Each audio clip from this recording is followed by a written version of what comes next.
যুবকেরা স্বপ্ন দেখে, দেখে না?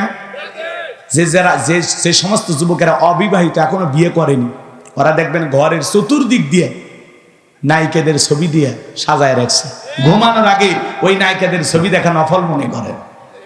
কথা কন, ওই নায়িকাদের ছবির দিকে তাকায় ঘুমানোর আগে আর বলে, আহারে এরকম একটা বউ যদি পাইতাম কপালটা খুলে যেত। ঘুমের ঘরে দেখে ওই নায়িকার বুকের উপর। কথা কন ঠিক? এই যুব সমাজ তরুণ তরুণীদেরকে নষ্ট করার যে মূল অস্ত্র, তার নাম হলো মোবাইল। কথা বলেন এখন, বর্তমান সমাজের মানুষকে নষ্ট করছে কি? মোবাইল। এই মোবাইলের ওজন কম, কিন্তু মোবাইলের মাধ্যমে পাপের ওজনটা অনেক বেশি। কথা বলেন। যুবক যুবতী ঘরের দরজা বন্ধ করে রাতের আধারে একা একা কম্বলের ভিতরে, ল্যাপের ভিতরে উল্টা পাল্টা ভিডিও দেখতেছে। সে আছে না? আজকে যুব সমাজকে নষ্ট করছে মোবাইল। বাজান, মোবাইলের ওজন কম, কিন্তু মোবাইলের মাধ্যমে পাপের ওজনটা অনেক বেশি। আপনার স্বামী স্ত্রী এক খাটে ঘুমান না আলাদা ঘুমান? বলে হুজুর গরিব হতে পারি, রিক্সা ভ্যান চালায়, মাঠে কাজ করিস, কোনো সমস্যা নেই, আলু ভর্তা দিয়ে ভাত খায়, কিন্তু রাতের বেলায় বউকে কোলে নিয়ে ঘুমায়। কথা ঢেকে না। গরিবের ঘরে টাকা নাই, সম্পদ নাই, দামি খাট নাই, দামি বিছানা নাই, কিন্তু ভালোবাসা আছে না? না। সম্মানিত ভাইরা আমার, আমি যে কথা বলতে চাচ্ছিলাম বাজার, গভীর মনোযোগ দিয়ে কথাগুলো শুনবেন। আল্লাহর কোরআন থেকে কথা বললে কারো কোনো সমস্যা আছে? নাই। কারণ কোরআনের মধ্যে কোনো ভেজাল আছে? কোনো মিথ্যা আছে? কোনো ধোঁকা আছে? থাকবে কি করে? কিতাবটি নাজিল করেছেন কে? সে আল্লাহ রাব্বুল আলামিন বলেন, যালিকাল কিতাবু লা রাইবা ফীহি। আমার আল্লাহ রাব্বুল আলামিন বলেন, এটি এমন একটি কিতাব, যেই কিতাবের মধ্যে কোনো সন্দেহ নাই, কোনো সংশয় নাই, কোনো মিথ্যা নাই, কোনো ধোঁকা নাই। There is no doubt। বলুন আল্লাহু আকবার। হুদাল লিল মুত্তাকিন, মুত্তাকি বান্দাদের জন্য গাইডলাইন হিসাবে, পথ প্রদর্শক হিসাবে আসমান থেকে কিতাবটি নাজিল করেছেন কে? সেই কিতাবের আলোচনা শুনলে লাভ না লস? লাভটাকে আমার আল্লাহ জানায় দিলেন, ওয়া ইযা কুরিয়াল কুরআনু ফাসতামিউ লাহু ওয়া আনসিতু লাআল্লাকুম তুরহামুন। সূরা আরাফ আয়াত নাম্বার 204। আমার আল্লাহ রাব্বুল আলামিন জানিয়ে দিলেন, তোমাদের সামনে যখন কোরআন পাঠ করা হয়, কোরআনের আলোচনা করা হয়, চুপ করে কান লাগিয়ে মনোযোগ সহকারে কোরআনের কথাগুলো শ্রবণ করো। যারা চুপচাপ কোরআনুল কারীমের কথাগুলো শ্রবণ করবে, আমার আল্লাহ রাব্বুল আলামিন আসমান থেকে তাদের উপরে আল্লাহর রহমত বৃষ্টির মতো নাজিল করবেন। বলেন সুবহানাল্লাহ। ওয়া যাক্কির ফা ইন্নায যিকরা তানফাউল মুমিনিন। সূরা জারিয়ার 55 নম্বর আয়াত। আল্লাহ রাব্বুল আলামিন জানিয়ে দিলেন, যারা আমার মুমিন বান্দা, তাদের সামনে যখন ওয়াজ করা হবে, কোরআন থেকে উপদেশ দেওয়া হবে, এই কথাগুলো শোনার পরে আমার মুমিন বান্দাদের উপকারে আসবে। বলুন সুবহানাল্লাহ। তাহলে আল্লাহর কোরআন থেকে কথা বললে মুমিনদের উপকার হবে। আপনারা মুমিন তো ইনশাআল্লাহ? এই যুবক, এদিক কষ্ট হচ্ছে আপনাদের? তাহলে সূরার নাম মুলক, মনে থাকবে তো ইনশাআল্লাহ? মুলক মানে হলো রাজত্ব, কর্তৃত্ব, সার্বভৌমত্ব। আল্লাহু আকবার বলেন। আমি সেখান থেকে 2টি আয়াত কারিমা তেলাওয়াত করেছি। 29 নম্বর পারার প্রথম সূরা, আর কোরআনুল কারীমের 66 নম্বর সূরা। এই যুবকে অসংখ্য মনে থাকে না, মনে রাখা লাগবে। সূরার নাম কি বলছি? একটু জোরে বলেন। সূরা মুলক, মনে থাকবে তো ইনশাআল্লাহ? মোট আয়াত কত? 30টি। রুকু আছে 2টি। আর কোরআনুল কারীমের কত নম্বর সূরা? 66। কত নম্বর পারায় আছে? 29 পারার প্রথম সূরা। মনে থাকবে? 2টি আয়াতে কারিমা তেলাওয়াত করেছি, 1 এবং 2 নম্বর আয়াত। 1 নম্বর আয়াতের আলোচনা গরম, বেশি গরম করে যদি ছেড়ে দেই অঘটন ঘটতে পারে। এজন্য পরে আবার ঠান্ডা করারও ব্যবস্থা আছে। কথা কয় না? আগে বলছেন একটু আওয়াজ দেবেন, আর কিচ্ছু চাই না। আর কি টাকা চাবো? একটু আওয়াজ দেন। তাও না কয় 6 জন। কেউ আজ কি করবো না দোয়া করবো? কষ্ট হচ্ছে? একটু তাকবীর দেন। লিল্লাহি তাকবীর, লিল্লাহি তাকবীর। তাহলে এইবার জবান ছেড়ে সবাই মহাব্বতে আমার সঙ্গে তেলাওয়াত করুন। আউযু বিল্লাহি মিনাশ শাইতানির রাজিম। বিসমিল্লাহির রহমানির রহিম। বিতাড়িত মুর্দার শয়তানের কাছ থেকে আল্লাহ পাকের কাছে আশ্রয় প্রার্থনা চাচ্ছি। পরম করুণাসীম দয়ালু আল্লাহ তাআলার নামে শুরু করছি। সূরার নাম মুলুক। আল্লাহর কোন বান্দা যদি সূরা মুলুক নিয়মিত আমল করে, যে ব্যক্তি সূরা মুলুক নিয়মিত তেলাওয়াত করবে, আল্লাহ তাআলা তার কবরের সলজবকে সহজ করে দিবেন। বলুন সুবহানাল্লাহ। শুধু তাই নয় আমার ভাইয়েরা, সূরা মুলুক যদি আল্লাহর কোন বান্দা নিয়মিত তেলাওয়াত করে, নিয়মিত আমল করতে পারে, কিয়ামতের ময়দানে এই সূরাটি তিলাওয়াতকারী ব্যক্তির পক্ষে আল্লাহর দরবারে সুপারিশ করবেন। বলুন সুবহানাল্লাহ। সূরা মুলুক নিয়মিত আমল করলে কিয়ামতের ময়দানে এই সূরাটি আল্লাহ তাআলার সাথে কিয়ামতের ময়দানে আপনার পক্ষ নিয়ে ঝগড়া করবে, আপনাকে জান্নাতে নিয়ে যাওয়ার জন্য আল্লাহর কাছে সুপারিশ করবেন। চিৎকার মেরে বলুন সুবহানাল্লাহ। তাহলে এই সূরাটি আমাদের আমল করার দরকার আছে না নাই? যারা পড়তে পারেন নিয়মিত আমল করবেন, আর যারা কোরআন পড়তে পারেন না, এখনো সময় আছে, আপনারা পড়ার চেষ্টা করবেন, শেখার চেষ্টা করবেন। আল্লাহ আমাদের তৌফিক দান করুন। জোরে বলুন আমিন। আমার আল্লাহ রাব্বুল আলামিন বলেন, তাবারাকাল্লাযী বিয়াদিহিল মুলকু ওয়া হুয়া আলা কুল্লি শাইইন কাদির। মহামান্বিত সেই সত্তা যার হাতে সর্বময় কর্তৃত্ব, রাজত্ব পাওয়ার ক্ষমতা, তিনি হলেন সব বিষয়ের উপরে ক্ষমতাবান। তাহলে সকল ক্ষমতার একমাত্র মালিক কে? আসমানে ক্ষমতা চলবে কার? চিল্লায় বলবেন। আসমানে ক্ষমতা চলবে কার? জমিনে ক্ষমতা চলবে কার? সকল ক্ষমতার একমাত্র মালিক কে? আসমান জমিনের একচ্ছত্র মালিকানা কার? লিল্লাহি মুলকুস সামাওয়াতি ওয়া মা ফিল আরদ। আকাশ আর জমিনের একচ্ছত্র মালিক আমার আল্লাহ। আল্লাহু আকবার। আসমান জমিনের মালিক নাকি এর মধ্যে কারো ভাগ আছে? সন্দেহ আছে আপনাদের? আসমান আর জমিনে আল্লাহর চাইতে বড় আর কে আছে? ওয়ালাম ইয়াকুল্লাহু কুফুয়ান আহাদ। আকাশ আর জমিনে আল্লাহর সমকক্ষ, আল্লাহর সমতুল্য আর কেউ নেই। বলুন আল্লাহু আকবার। তাহলে আল্লাহর চাইতে বড় আর কেউ নাই, আল্লাহর চাইতে বড় ক্ষমতাধর কেউ নাই। তিনি সকল ক্ষমতার একমাত্র মালিক, একমাত্র মালিক। ভালো করে বুঝবেন। এই জন্য আল্লাহ রাব্বুল আলামিন বলেন, তাবারাকাল্লাযী বিয়াদিহিল মুলকু ওয়া হুয়া আলা কুল্লি শাইইন কাদির। মহামান্বিত সেই সত্তা যার হাতে সর্বময় কর্তৃত্ব, রাজত্ব পাওয়ার ক্ষমতা, তিনি হলেন সব বিষয়ের উপরে ক্ষমতাবান, তিনি হলেন সর্বশক্তিমান। বলুন আল্লাহু আকবার। তাহলে সকল ক্ষমতার একমাত্র মালিক কে? তাহলে আসমান আর জমিনে আল্লাহর চাইতে বড় ক্ষমতা ধরার কেউ নাই। যারা বলে ক্ষমতার উৎস জনগণ, ওরা জনগণকে পাম দিয়ে ফুলায়। আসলে ক্ষমতার উৎস জনগণ নয়, ক্ষমতার একমাত্র মালিক আমার আল্লাহ। কিন্তু পৃথিবীর জমিনে যারা ক্ষমতার চেয়ারে বসে, এরা কি? দিল দিয়ে কথাগুলো বুঝবেন। আপনাদের এলাকার একটা ছেলে যদি চাকরি করার জন্য ঢাকায় যায়, ৫-৭-১০ বছরও যদি ঢাকায় থাকে, একটা বাসা যদি ভাড়া নিয়ে থাকে, ছেলেটার পরিচয় হলো কি? ভাড়াটিয়া। ছেলেটার পরিচয় কি? এই গণেশপুরের মানুষ কথা বোঝেন নাই? ওই ছেলেটার পরিচয় ভাড়াটিয়া। ২০ বছর ৫০ বছরও যদি থাকে, পরিচয় ভাড়াটিয়া। এই পৃথিবীর জমিনে যারাই ক্ষমতার চেয়ারে বসে, কাউকে ৫ বছর, কাউকে ১০ বছর, কাউকে ৫০ বছর, ১০০ বছর, আল্লাহ ক্ষমতার চেয়ারটা ভাড়া দেয়। ওর পরিচয় ভাড়াটিয়া।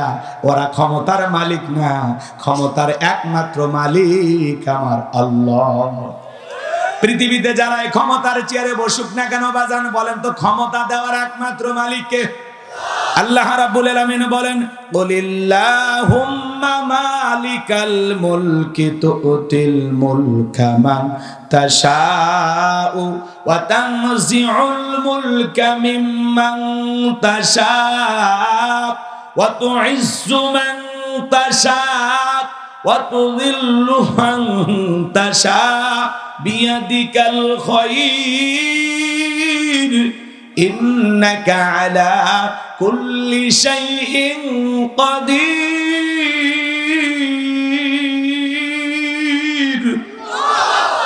সূরা আলে ইমরান আয়াত নাম্বার 26। আল্লাহ রাব্বুল আলামিন জানায়া দিলেন, রাজত্ব দেওয়ার মালিক আমি আল্লাহ, ক্ষমতার চেয়ারে বসানোর মালিক কে? ক্ষমতার চেয়ারে বসাইলে লোকটাকে সম্মান দেওয়া হয় এমনটা নয়।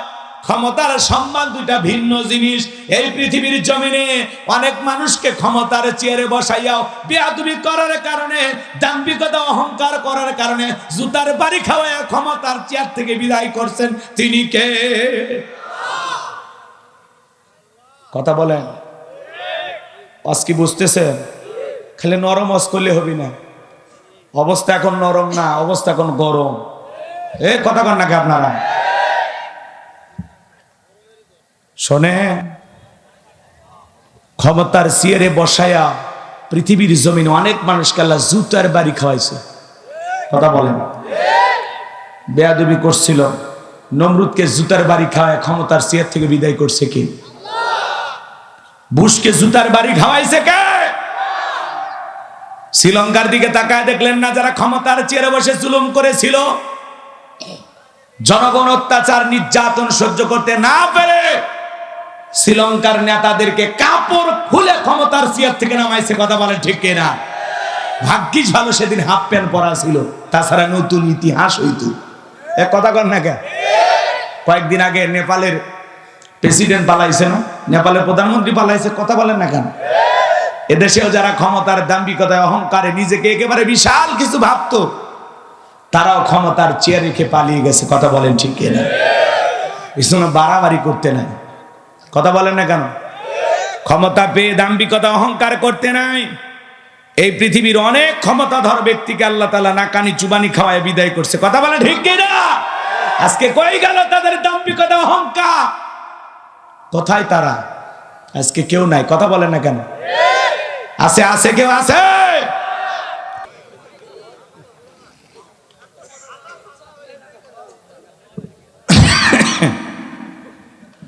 সাইরে গেছে ঢাকা, দিল্লিতে করছে দেখাই তো।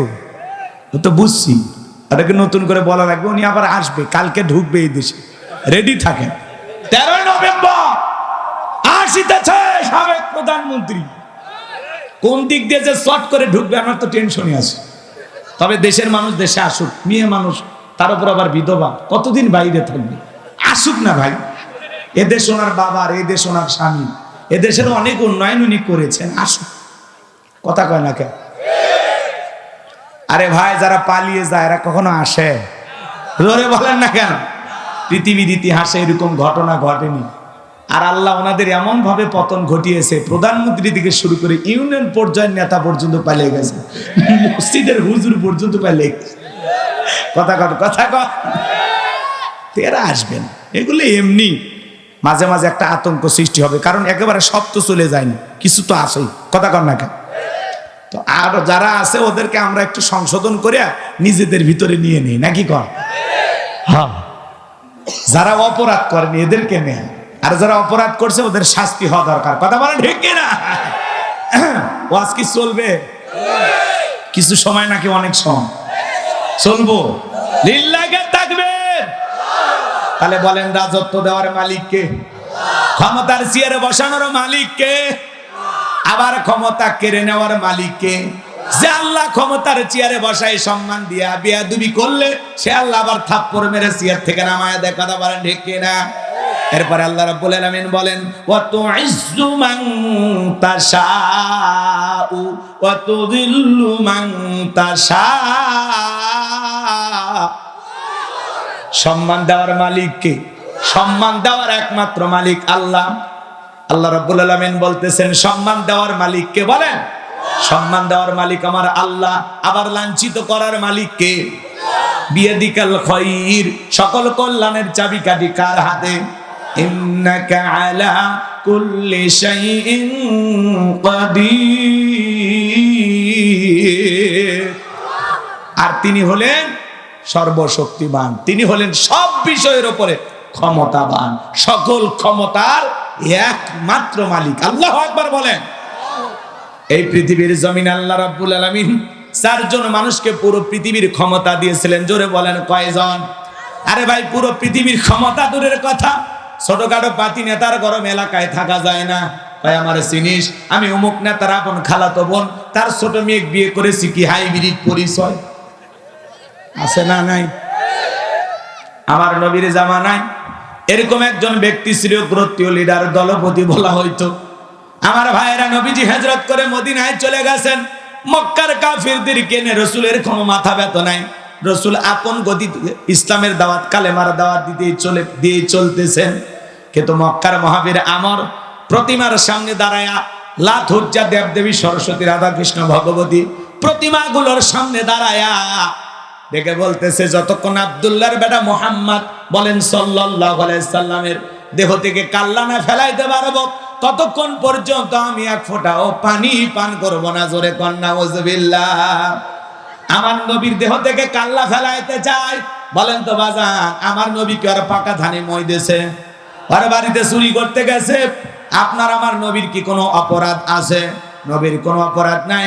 নবী কালেমার দাওয়াতে ইসলামের প্রচার প্রসার করে, এক আল্লাহর পথে মানুষকে আহ্বান করে। এটাই কাফিরদের সহ্য হইতো না। ওরা ভাবে আমরা 33 কোটি দেবতা মানি, তাই কত সমস্যা। এক আল্লাহকে মারলে সব সমস্যার সমাধান, এটা ওরা বিশ্বাস করতো না। আমার ভাইয়েরা, প্রতিমার সামনে শপথ গ্রহণ করলেন নবীজির দেহ থেকে কাল্লা আলাদা করে দেবেন। এই ঘোষণা দিয়া মদিনার পথে রওনা করেছেন। আল্লাহ রাব্বুল আলামিন এই তথ্যটা, এই সংবাদটা বিশ্ব নবীর কানে পৌঁছায় দিলেন। নবী গো, ওই মক্কার মহাবীর আমর আপনার মাথা নেওয়ার ঘোষণা করে রওনা করেছেন। এই কথা শোনার পর নবী আমার টেনশনে পড়ে গেলেন, কি করা যায়।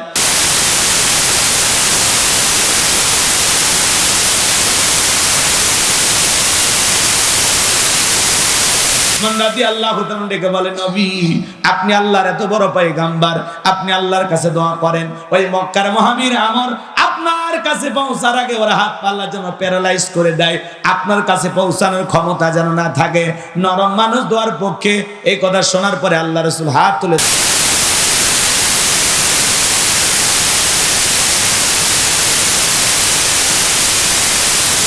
থেকে আল্লাহ জিব্রাইলকে পাঠাইতে দেরি করলেন না।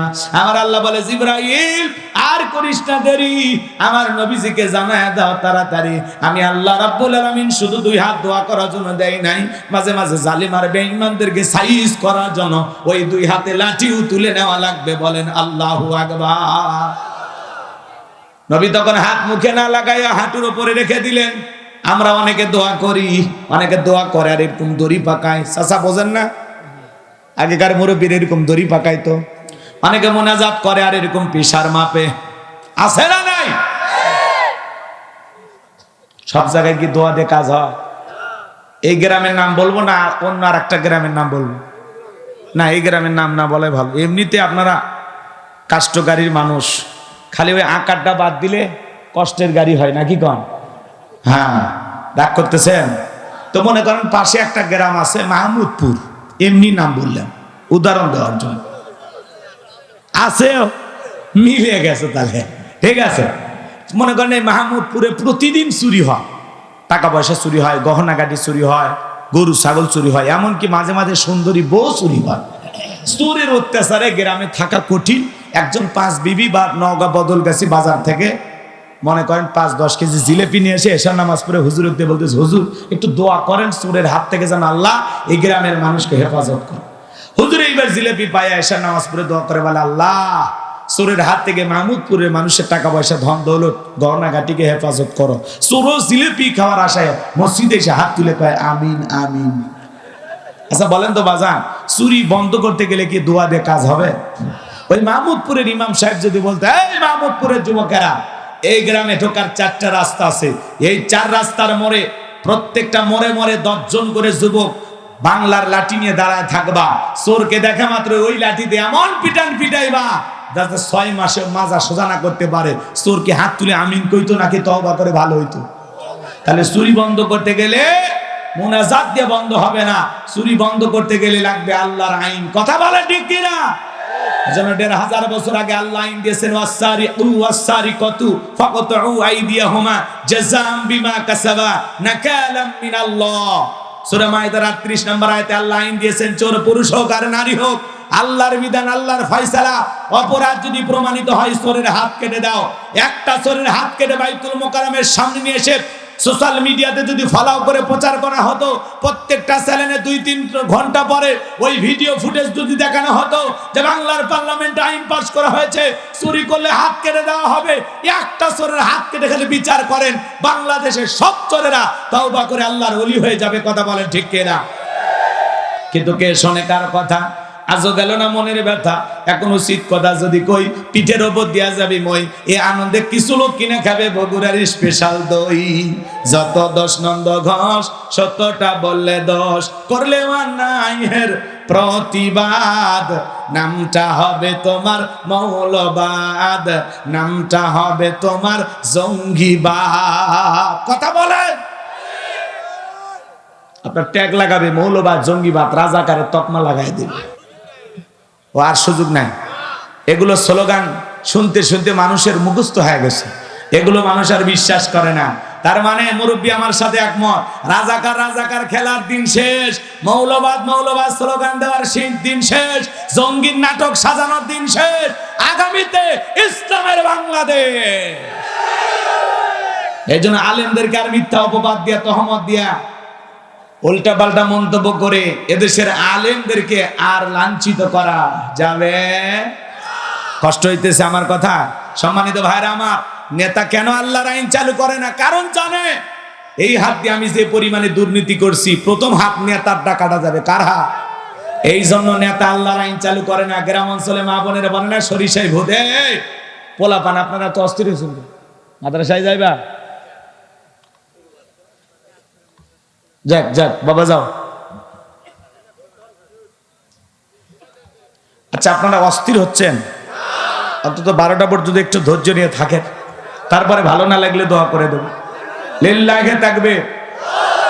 আমার ভাইরা, তাহলে চুরি বন্ধ করতে হলে লাগবে কার আইন?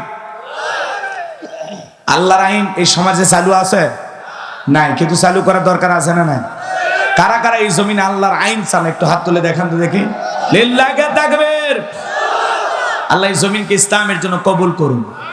একটু জোরে বলেন আমিন। সম্মানিত ভাইরা আমার, লম্বা করার কোনো সুযোগ নাই। নবী আমার হাত নামায় ফেললেন, টেনশনে বলে গেলেন কি করা যায়। জিবরাইল ডেকে বলে, নবী সাহাবায়ে কিরামদের মধ্যে ঘোষণা করেন এমন কেউ কি আছে যে মক্কার মহাবীর আমরের মোকাবেলা করবে? নবী তখন ডেকে বলেন, আমার সাহাবীরা, মক্কার মহাবীর আমর আমার মাথা নেওয়ার ঘোষণা করে রওনা করেছে। কি আছো যে মক্কার মহাবীর আমরের মোকাবেলা করাবা? নবীর কোন সাহাবী দাঁড়ায় না। কিছু সময় পরে হযরত আলী দাঁড়িয়ে গেলেন। বলুন আল্লাহু আকবার। নবী ডেকে বলে, আলী রে, কেন তুমি দাঁড়াইছো? তুমি কি জানো ওই মক্কার মহাবীর আমর এক বেলা খাবার খায় 21 কেজি 3.5 মণ ওজনের তরবারি যুদ্ধ করো, এত বড় বীরের সামনে তুমি কেমনে যাইবা? ও আলী, তুমি বসে পড়ো। নবীজি দ্বিতীয়বার বললেন, আবার হযরত আলী দাঁড়িয়ে গেছেন। নবীজি যখন তৃতীয়বার বললেন, আবার হযরত আলী দাঁড়িয়ে গেছেন। নবী তখন দুইটা হাত বাড়ায় বলে, আলী রে, আয় আয় আমার বুকের ভিতরে আয়। এই কথা বলে হযরত আলীকে নবী বুকের সঙ্গে জড়ায় নিলেন। আর ডেকে বলে, আলী, এত বড় বীরের সামনে যাইবি, তোর জানি কি একটু মায়া দয়া লাগে না? একটু কি ভয় করে না? হযরত আলী ডেকে বলে, নবী, আমার ভিতরের ঈমান বলতেছে ওই মক্কার মহাবীর আমর আপনার চেহারা দেখার আগে ওরে আমি জমিন থেকে বিদায় করে দেব। বলেন আল্লাহু আকবার। এই বাহার নবী ডেকে বলে, আলী, খালি হাতে দোয়া করলে হবে না। ওসমান, তোমার বাড়িতে কি তরবারি আছে? হযরত ওসমান ডেকে বলে, হ্যাঁ, আমার বাড়িতে একটা তরবারি আছে, 27 ইঞ্চি লম্বা। নবী ডেকে বলে, যাও তরবারিটি নিয়ে আসো। হযরত ওসমান তরবারি নিয়ে আসলেন। এখন তো তরবারি কথা শুনলে আমাদেরকে জঙ্গি বলে। কথা বলেন ঠিক কিনা? হযরত আলীর হাতে নবীজি তরবারি ধরায় দিলেন। হযরত আলী তরবারি পায় মারছে দৌড়। দৌড়াইতে দৌড়াইতে দৌড়াইতে আমরের মুখোমুখি যখন হয়ে গেছে, এইবার হযরত আলীকে দেখা মাত্রই আমর ডেকে বলে, কি রে পিচ্চি আলী, তুই কেন আমার সামনে? হযরত আলী বলতেছে, পিচ্চি না কি পরে বোঝাইতেছে, কোন আল্লাহু আকবার। কথায় আছে ছোট মরিচের ঝাল বেশি। বাড়িতে ঢুকছে চোর, বাড়িওয়ালা ল্যাংরা, দুইটা পা নাই, কিছু না পারুক, খালি জবান দিয়ে যদি একবার আওয়াজ দেয়, কে রে, চোর থাকবি না, ভাগে দৌড় মারবি। একটা আওয়াজে অনেক কিছু ঘটে। মুসলমানেরা যদি আজও নারায়ে তাকবীর হুঙ্কার দিয়ে ময়দানে নামতে পারে, আল্লাহু আকবার স্লোগানকে হাতিয়ার বানাইতে পারে, বাতিলেরা লুঙ্গি পরার টাইম পাবে না। কথা বলেন ঠিক কিনা? কিন্তু মুসলমান শুতে গেছে। আল্লাহ আকবার, আল্লাহ, শরীরই চলে না। লিল্লাহে তাকবীর, এটার আওয়াজ হলো লিল্লাহে তাকবীর।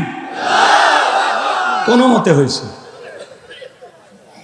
একটু সচেতন হন। নারায়ে তাকবীর, আল্লাহু আকবার হুঙ্কার শুনে বাতিলের থর থর করে কাঁপবে। আপনার আওয়াজে একটা দেশ জয় হয়ে যাবে। কথা কন না কেন? যুদ্ধ করা লাগবে না, জীবনও দেওয়া লাগবে না, খালি কণ্ঠ দেন, আওয়াজ দেন, আমরা মুসলমান রে। কি মনে করিস? ধরি না দেখে একেবারে সিলে ফেলে দেব, সিলে ফেলে দেব, ভালো হয়ে যা, ছাড় দিছি। কথা কন না কেন? মুসলমান ধরে ধরে না, যেদিন ধরবে বাঘের থাবা ফেল। কথা কন ডেকে না, একেবারে কলজে পর্যন্ত সিলে ফেলবে। বেটা কিছু কই না দেখেন না, সোজা হয়, ভালো হয়। কথা কন, রাগ করতেছেন মনে হয় আমার ভাইয়েরা। হযরত আলী এইবার তরবারি দিয়ে দাগ টানতেছেন আর একটা দোয়া পড়তেছেন। এই দোয়াটা যদি আপনারা বরে বাড়ির চতুর্দিকে ফু দিতে পারেন, বড় বড় দুর্ঘটনার হাত থেকে আল্লাহ আপনার ঘরকে হেফাজত করবেন। বলবো সেই দোয়া কি? শোনেন শোনেন। হযরত আলী এবার দোয়াটা পড়তেছেন আর দাগ টানতেছেন। এরকম দাগ টানা হয়ে গেল, তরবারিটা উঁচু করে বলে, এই মক্কার মহাবীর আমর, তোর যদি সাহস থাকে দাগটা পার হয়ে নবীজির কাল্লা নিতে যা। এ আয় আয়, খেলা হবে, আয় আয়, দাগটা পার হ। আল্লাহু আকবার বলেন। হযরত আলী যখন হুঙ্কার মারছে, আমর থরথর করে কাঁপা শুরু করছে। হযরত আলী আর আমর বাজা বাজা ভাব। পুরো ঘটনাটাই শুনবেন, কথা কানা শুনবেন। কারা কারা একটু হাত তোলেন তো দেখি। লিল্লাহে তাকবীর। হাত নামান আমার ভাইয়েরা, গভীর মনোযোগ দিয়ে কথাগুলো শুনবেন। আমি যে কথা বলতে চাচ্ছিলাম বাজান, পুরো পৃথিবীর ক্ষমতা আল্লাহ রাব্বুল আলামিন চারজন মানুষকে দিয়েছিলেন। এর মধ্যে দুইজন ইমানদার আর দুইজন হলো কাফের। দুইজন ইমানদারের মধ্যে একজন হলো পয়গাম্বর, নাম হলো সুলাইমান। সুলাইমান আলাইহিস সালামকে আল্লাহ রাব্বুল আলামিন পুরো পৃথিবীর বাদশাহী দান করেছিলেন। আল্লাহর নবী সুলাইমান আলাইহিস সালামকে আল্লাহ তাআলা এমন রাজত্ব দান করেছিলেন বাজান, মানব দানব জিন ইনসান সকলে তার হুকুম মানতে বাধ্য ছিল। পিপিলিকার ভাষা পর্যন্ত বুঝতো। আল্লাহ তাআলা তাকে একটা তক্তের সিংহাসন দান করেছিলেন, যেখানে ইচ্ছা তিনি বাতাসের সাহায্যে সিংহাসন সেখানেই তাকে ওড়ায় নিয়ে যাইতেন। বলুন আল্লাহু আকবার। এখন জাহাজ গাড়ি হাওয়ায় চলে, ওগো কলেরই বিধান। একদিন বিনা কলে হাওয়ায় চলতো নবী সুলাইমান, মোরা সেই মুসলমান। একটু জোরে বলেন না আল্লাহু আকবার। নবী সুলাইমানের ঘটনা কাহিনী, ইতিহাস, বাদশাহীর কাহিনী যদি বলতে যাই বাজান 2-3 ঘন্টা চলে যাবে, আলোচনা শেষ হবে না। তাহলে এক নাম্বার হলো নবী সুলাইমান আলাইহিস সালামকে আল্লাহ রাব্বুল আলামিন পুরো পৃথিবীর বাদশাহী দান করেছিলেন। আর 2 নাম্বার হলো বাদশা জুলকারনাইনকে আল্লাহ রাব্বুল আলামিন পুরো পৃথিবীর বাদশাহী দান করেছিলেন। এই বাদশা জুলকারনাইনকে আল্লাহ পৃথিবীর ভূখণ্ডে 1 নয় 2 নয় 1600 বছর পর্যন্ত হায়াত দান করেছিলেন। বলুন আল্লাহু আকবার। বাদশা জুলকারনাইনকে আল্লাহ এমন একটা ঘোড়া দিয়েছিলেন পৃথিবী ভ্রমণের জন্য। ওই ঘোড়ায় উঠে যদি একবার চাবুক মারতেন, এক এক কদমে হাজার হাজার মাইল রাস্তা পাড়ি দিত। বলেন আল্লাহু আকবার। সূর্য উদয় হতে সূর্য অস্তগামী পর্যন্ত, পূর্ব থেকে পশ্চিম পর্যন্ত পুরোটা পৃথিবীর ক্ষমতা আল্লাহ তাআলা তাকে দান করেছিলেন। বাজান গো আমার, এজুজ মাজুজের নাম আপনারা শুনেছেন। তাদের সামনে যে বিশাল একটা প্রাচীর নির্মাণ করে দিয়েছিলেন যেই বাদশা, সেই বাদশার নাম বাদশা জুলকারনাইন। আল্লাহু আকবার। বাদশা জুলকারনাইনের ইতিহাস আজকে বলার সুযোগ নাই। তাহলে 1 নাম্বার নবী সুলাইমান, 2 নাম্বার হলো বাদশা জুলকারনাইন, যাদেরকে আল্লাহ রাব্বুল আলামিন পুরো পৃথিবীর বাদশাহী দান করেছিলেন। আর 2 জন কাফেরকে আল্লাহ পাক পুরো পৃথিবীর বাদশাহী দান করেছিলেন। এর মধ্যে একজন জালেম বাদশা, বাদশার নাম হলো বাদশা বখতেনাসর। ওই জামান আল্লাহ তাআলা তার একজন পয়গম্বর পাঠিয়েছিলেন, যেই নবীর নাম হলো দানিয়াল। আল্লাহ নবী দানিয়াল সালাম তার কওমের মানুষদেরকে ডেকে বলেন, ইয়া বানি ইসরাঈল আযকুরু নি'মাতি আল্লাতী আন'আমতু আলাইকুম ওয়া আন্নী ফাদ্দালতুকুম আলাল আলামিন। আল্লাহ নবী দানিয়াল ডেকে বলেন, ও বনি ইসরাঈল উম্মতেরা, দাম্ভিকতা করো না, অহংকার করো না। এক সময় তোমাদের বাপ দাদা কৃতদাস ছিল, মানুষের বাড়িতে চাকরের কাজ করত, গোলামীর জিন্দেগি ছিল। সেই গোলামীর জিন্দেগি থেকে আল্লাহ তোমাদেরকে মুক্ত করেছেন, স্বাধীনতা দিয়েছেন, অসংখ্য নিয়ামত আল্লাহ তাআলা তোমাদেরকে দিয়েছেন। সেই নিয়ামতের শুকরিয়া আদায় করো, সেই রবের প্রশংসা আদায় করো। পয়গম্বরের কথা শোনার পরে উম্মতরা ডেকে বলে, পয়গম্বর, পুরান দিনের গল্প শোনায় লাভ নাই, বাপ দাদা কি করেছিল এটা আমরা জানতে চাই না। আমাদের তো কোনো কিছুর অভাব নাই, আমরা তো বেশ আরামে আছি, সুন্দরভাবে জীবন যাপন করতেছি। আল্লাহর পয়গম্বর দানিয়াল ডেকে বলে, ও আমার বনি ইসরাঈল উম্মতেরা, গাছের পূজা করো না, মাছের পূজা করো না, চন্দ্রের পূজা করো না, সূর্যের পূজা করো না, কোনো সময় আছে এক আল্লাহর ইবাদত করো। কিন্তু না না, কোনো মতেই তার উম্মতেরা যখন দাওয়াত গ্রহণ করলো না, পয়গম্বর দিনে দাওয়াত দেয়, রাতে দাওয়াত দেয়, সকালে দাওয়াত দেয়, সন্ধ্যায় দাওয়াত দেয়, লম্বা ইতিহাস লম্বা ঘটনা সংক্ষিপ্ত করে বলে যায় বাজান, কোনো মতে যখন কওমের মানুষেরা দাওয়াত গ্রহণ করলো না, বনি ইসরাঈল উম্মতেরা ছিল একটু ঠেটা টাইপের, এরা সহজে সব কথা বিশ্বাস করতো না, মানতো না, এরা ছিল খুব বেশি চালাক। আল্লাহর পয়গম্বর যখন পরিশেষে বলল, শোনো, কোন কওমের মানুষ, কোন জাতির মানুষ যদি দাম্ভিকতা করে, অহংকার করে, আল্লাহ রাব্বুল আলামিন তখন ওই কওমের মানুষকে সাইজ করার জন্য দুই ধরনের আযাব আর গজব পাঠায়। এক নাম্বার হলো আসমান আর জমিনের আযাব গজব দিয়ে আল্লাহ তাদেরকে ধ্বংস করে দেয়, আর না হয় তাদের ভাগ্যে জালেম শাসক পাঠায় দেয়। দেশের জনগণ হবে যেমন, দেশের নেতাও হবে তেমন। ভালো করে বোঝার চেষ্টা করবেন বাজান, সামনে গেলে মজা পাবেন। আমি যে কথা বলতে চাচ্ছিলাম, আল্লাহ রাব্বুল আলামিন তখন ওই বনি ইসরাইলের কওমের উপরে জালেম বাদশা বখতিয়ানাসরকে পাঠায়া দিল। বাদশা বখতিয়ানাসর ক্ষমতার চেয়ারে বসার পরে হাজার হাজার নিরপরাধ মানুষকে গ্রেফতার করতে লাগলেন। শুধু তাই নয়, আল্লাহর নবী দানিয়েল আলাইহিস সালাম সহ তার ৭০,০০০ উম্মতকে জেলখানায় বন্দী করলেন। আজও দেখবেন বাজান, আজও দেখবেন যারা নাইবে রাসূলের ভূমিকা পালন করে, কোরআন সুন্নাহর সঠিক দাওয়াত দেয়, মাঝে মাঝে তাদেরকেও জেলখানায় ঢোকানো হয়। নবীরা যদি জেলখানায় যায়, কথা কন না কেন? নবীদের চাইতে উত্তম মানুষ পৃথিবীতে আর কেউ আছে? নবী জেলখানা, আর আমার মতো ২-৪টা মৌলবী হুজুর যদি জেলখানায় যায়, সমস্যাটা কি? জেলখানায় গেলে আলেমদের সম্মান কমে না বাড়ে? এদেশের আলেমেরা জেলখানায় যায়, আর যারা আলেমদেরকে মহাব্বত করে ওরা যায় নামাজে আল্লাহর কাছে কাঁদে, নফল রোজা রেখে দোয়া করে। কথা বলেন, এদেশের মানুষ আলেমদেরকে কলিজা দিয়ে মহাব্বত করে, এদেশের মানুষ আলেমদেরকে অনেক শ্রদ্ধা করে, ভক্তি করে, ভালোবাসে। কথা বলেন, ভালো বিছানাপত্র দেয় না, তারপরে মাটির উপরে বসে বসে হাজার হাজার মানুষ কোরআনের কথা শুনে। এক একজন বক্তার মাহফিলে হাজার হাজার লক্ষ লক্ষ মানুষের ঢল নামে। যারা সে সময় আলেমদেরকে জেলখানায় বন্দী করেছিল, রফিকুল ইসলাম মাদানী, আল্লামা মামুনুল হক মুফতি আমির হামজা, অসংখ্য আলেমদেরকে, খালিদ সাইলিফুল্লাহ আইয়ুবী হুজুর সহ, কোরআনের পাখি আল্লামা সাইদি হুজুর সহ যাদেরকে গ্রেফতার করে বন্দী করে রেখেছিলেন, তাদের সম্মান মর্যাদা কমেছে না বেড়েছে? হ্যাঁ, আগের চাইতে তাদের মাহফিলে লোক কমছে না বাড়ছে? শ্রোতা বাড়ে নাই? তার মানে কি? এই আকর্ষণ, কোরআনের আকর্ষণ। কথা বলেন ঠিক কিনা? রাগ করতেছেন আপনারা?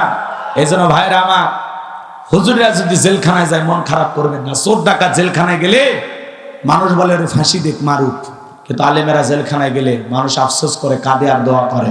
কথা বলেন ঠিক কিনা? আমার ভাইরা মন খারাপ করবেন না, কষ্ট মনের মধ্যে নেবেন না বাজান। আল্লাহর নবী দানিয়েল দেখে বলে, আমার উম্মতেরা, কই গেল তোমাদের ভালো থাকার দিন? কই গেল আনন্দ উল্লাস? কই গেল তোমাদের সুন্দর বিবিরা? কই গেল তোমাদের সুখে থাকার সেই দিনের গল্প? ডেকে বলে, পয়গম্বর আর কষ্ট দেবেন না, আপনার কথা যা দিবালোকের মতো সত্য হবে, এত তাড়াতাড়ি ফলে যাবে, এটা আমরা বিশ্বাস করতে পারি নাই। ও পয়গম্বর, যা করেছি ভুল করেছি, আজ থেকে কথা দিলাম আর গাছের পূজা করব না, সূর্যের পূজা করব না, চন্দ্রের পূজা করব না, এখন থেকে এক আল্লাহর গোলামি করব। আপনি যেভাবে বলবেন আমরা সেইভাবে আল্লাহর গোলামি করতে রাজি আছি। আল্লাহ নবী দানিয়েল ডেকে বলে, শোনো, সত্যি যদি তোমরা তওবা করে ফিরে আসতে চাও, রাত 12টার পরে যখন আমি আল্লাহ বলে ডাক দিব, আমার সঙ্গে তোমরা সবাই ঘুম থেকে জাগ্রত হইয়া আল্লাহ বলে ডাক দিবা। একমাত্র আল্লাহ পারে জালেমের জেলখানা থেকে মুক্ত করার ব্যবস্থা করে দিতে। গভীর নিশীথে রাত 12টার পরে আল্লাহর পয়গম্বর যখন আল্লাহ বলে ডাক দিয়েছেন, সবাই বলেন আল্লাহু আকবার। যখন আল্লাহ বলে ডাক দিয়েছেন, পয়গম্বরের 70,000 উম্মত জেলখানা থেকে আল্লাহ বলে ডাক দিয়েছেন।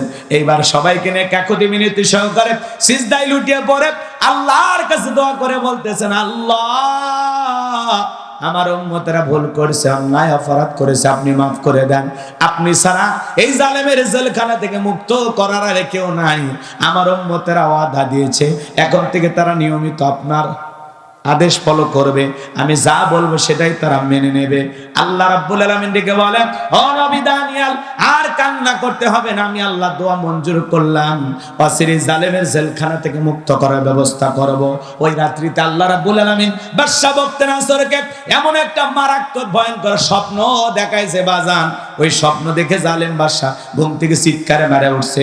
আশেপাশের নিরাপত্তা কর্মীরা যারা সিকিউরিটির দায়িত্ব পালন করতেছিল এসে বলে, নেতা, এত জোরে চিৎকার মারলেন, ব্যাপারটা বুঝলাম না। বলে, চেহারার দিকে তাকায় দেখুন, আমি আতঙ্কে আছি, ভয়ে আছি, আমি একটা মারাত্মক স্বপ্ন দেখেছি। এই দেশের যত স্বপ্নের তাবির কারক, স্বপ্নের ব্যাখ্যা বলতে পারে, সবাইকে আমার দরবারে নিয়ে আসো। পরের দিন সকালবেলা সমস্ত স্বপ্নের তাবির কারক, স্বপ্নের ব্যাখ্যা বলতে পারে এমন ব্যক্তিদেরকে বাদশার দরবারে নিয়ে আসা হলো। বাদশা বখতিয়ানসর যখন স্বপ্নের কথা বলতে যাবে, ওই মুহূর্তে আল্লাহ রাব্বুল আলামিন বাদশার মাথা নিয়ে যায় আল্লাহর নবী দানিয়েল আলাইহিস সালামের মেমোরিতে সেভ করে দিলেন। বলুন আল্লাহু আকবার। এই যুবক, একটা মোবাইলে যা আছে শেয়ারের মাধ্যমে আর একটা মোবাইলে যদি পার করা যায়, তাহলে বাদশার মাথার মেমোরিতে থাকা স্বপ্নের কথাগুলো নবীর মাথায় ঢুকানো আল্লাহর পক্ষেও সম্ভব কিনা? এইবার বাদশা বখতিয়ানসর যখন স্বপ্নের কথা বলতে যাবে, গতকাল রাত্রে কি যেন স্বপ্ন দেখলাম, আর বলতে পারে না, স্বপ্নের কথা ভুলিয়ে দিয়েছেন তিনি কে? এইবার বাদশা মুহূর্তের মধ্যে ডায়লগ পরিবর্তন করে বলে, শোনো, গতকাল রাত্রে স্বপ্নে কি দেখেছি, এই স্বপ্নের ব্যাখ্যা কি হবে, দুইটাই তোমাদেরকে বলা লাগবে, না হলে আমি তোমাদেরকে ছাড়বো না। জনগণ ডেকে বলে, বাদশাহ তো পাগলামি কথা, স্বপ্নের কথা আপনি বলবেন আর আমরা স্বপ্নের ব্যাখ্যা দেব, কিন্তু আপনার স্বপ্নে কি দেখেছেন এইটা তো আমাদের পক্ষে বলা সম্ভব নয়। বাদশাহ কি স্বপ্নে দেখেছে দেশের জনগণ কি জানে? কথা কন না কেন? সম্মানিত ভাইরা আমার, যে কথা বলতে চাচ্ছিলাম বাজান, তাহলে বাদশাহ স্বপ্নে কি দেখেছে দেশের জনগণ জানে না। এইবার বাদশা ডেকে বলে, কেন, তোমরা নাকি গায়েব জানো? আমি স্বপ্নে কি দেখেছি এই গায়েবের খবর কি তোমাদের কাছে নাই? বলেন তো বাজান, আল্লাহ ছাড়া পৃথিবীর কোনো মানুষ কি গায়েব জানে? সমাজে বড় বড় ভণ্ড পীরের আবির্ভাব ঘটে, যারা মাঝে মাঝে বলে আমি অমুক পীর। পৃথিবীর কোনো মানুষ গায়েব না জানলেও আমি জানি। যেই পীর সাহেব বলবে আমি গায়েব জানি, ওই পীরকে ধরে নিয়ে যায় অন্ধকার রুমে আস্তা তারে পিটাইয়া ছেড়ে দিবেন আর বলবেন গায়েবী মার দিলাম, কারো কাছে বলবি না। আল্লাহ ছাড়া পৃথিবীর কোনো মানুষ গায়েব জানে না। যদি কেউ দাবি করে আমি গায়েব জানি, নিঃসন্দেহে সে একটা ভণ্ড। এমনও দরবার আছে নামাজ নাই, রোজা নাই, কথা বলেন না কেন? ভণ্ড পীরের দরবার আছে না নাই? আপনাদের এলাকায় নাই? ডুগি তবলা বাজায়া নারী পুরুষ একত্রে জিকিরি করে আছে না নাই? ভাই, পানির ভিতর জ্বললে বাতি ঝড় বাতাসেও নেবে না, ল্যাংটা বাবার মুড়ি ধইলে নামাজ রোজা লাগে না। যে পীর সাহেব বলবে নামাজ রোজা লাগে না, ওরে পীর না, টাটকা শয়তান। এমনও দরবার আছে নামাজ নাই, রোজা নাই, কথা বলেন না কেন? ভণ্ড পীরের দরবার আছে না নাই? আপনাদের এলাকায় নাই? ডুগি তবলা বাজায়া নারী পুরুষ একত্রে জিকিরি করে আছে না নাই? ভাই, পানির ভিতর জ্বললে বাতি ঝড় বাতাসেও নেবে না, ল্যাংটা বাবার মুড়ি ধইলে নামাজ রোজা লাগে না। যে পীর সাহেব বলবে নামাজ রোজা লাগে না, ওরে পীর না, টাটকা শয়তান। তোমরা সত্যবাদীদের সঙ্গী হও, যে পীরের পা থেকে মাথা পর্যন্ত নবীর সুন্নত দিয়ে ঢাকা, যার চেহারার দিকে তাকাইলে আল্লাহর কথা স্মরণ হয়। পীর ছিল শাহজালাল, খানকাই পীর, রাজপথে বীর, নারাই তাকবীর হুঙ্কার দিয়েছে, গৌর গোবিন্দ পালাইতে বাধ্য হয়েছে। কথা বলেন ঠিক কিনা? আল্লাহ এই জমিনে ছিল, আছে, থাকবে, কিন্তু আমাদের ভালো আল্লাহওয়ালা দরকার। কথা বলেন ঠিক কিনা? সামনের দিকে যাই বাজান, মনের মধ্যে কষ্ট নেবেন না। এইবার বাদশা ডেকে বলে, শোনো, 7 দিনের আলটিমেটাম দিলাম, এই 7 দিনের মধ্যে আমি স্বপ্নে কি দেখেছি স্বপ্নের ব্যাখ্যাও বলতে হবে, না হলে 7 দিন পরে আমি তোমাদের সবাইকে শলিতে চড়াবো, ফাঁসি দিয়ে মারবো। জনগণ ডেকে বলে, বাদশা 7 দিন কেন, 7 বছর সময় যদি আমাদেরকে দেন, আপনি স্বপ্নে কি দেখেছেন এটা আমাদের পক্ষে বলা সম্ভব নয়। জেলার জেলখানায় দিয়ে ঘুরতেছে, পয়গম্বর ডেকে বলে, জেলার দেখে মনে হয় টেনশনে আছেন। জেলার সব ঘটনা খুলে বললো। আল্লাহ নবী দানিয়েল ডেকে বলে, যাও তোমার বাদশার কানে খবর পৌঁছায় দাও, তোমার বাদশা স্বপ্নে কি দেখেছে, এই স্বপ্নের ব্যাখ্যা কি হবে, দুইটাই আমার জানা আছে। জোরে কোন মারহাবা। কেন স্বপ্ন দেখে না? যে সমস্ত যুবকেরা অবিবাহিত, এখনো বিয়ে করেনি, ওরা দেখবেন ঘরের চতুর্দিক দিয়ে নায়িকাদের ছবি দিয়ে সাজায় রাখছে। ঘুমানোর আগে ওই নায়িকাদের ছবি দেখা নফল মনে করেন। কথা কন? ওই নায়িকাদের ছবির দিকে তাকায় ঘুমানোর আগে, আর বলে, আহারে এরকম একটা বউ যদি পাইতাম, কপালটা খুলে যেত। ঘুমের ঘরে দেখে ওই নায়িকার বুকের উপর। কথা কন ঠিক? এই যুব সমাজ, তরুণ তরুণীদেরকে নষ্ট করার যে মূল অস্ত্র, তার নাম হলো মোবাইল। কথা বলেন এখন? বর্তমান সমাজের মানুষকে নষ্ট করছে কি? মোবাইল। এই মোবাইলের ওজন কম, কিন্তু মোবাইলের মাধ্যমে পাপের ওজনটা অনেক বেশি। কথা বলেন? যুবক যুবতী ঘরের দরজা বন্ধ করে রাতের আধারে একা একা কম্বলের ভিতরে, ল্যাপের ভিতরে উল্টা পাল্টা ভিডিও দেখতেছে। সে আছে না?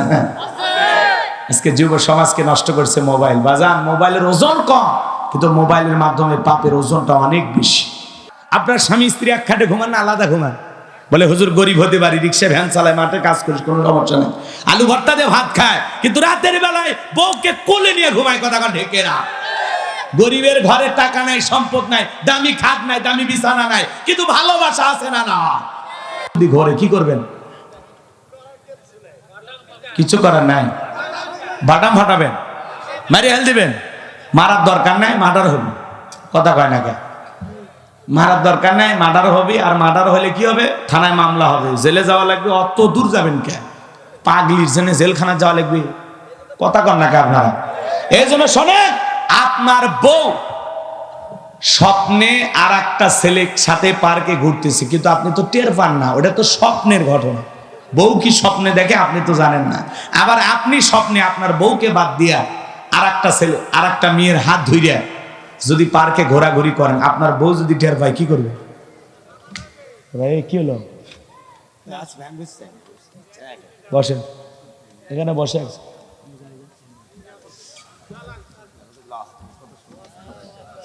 কষ্ট হচ্ছে?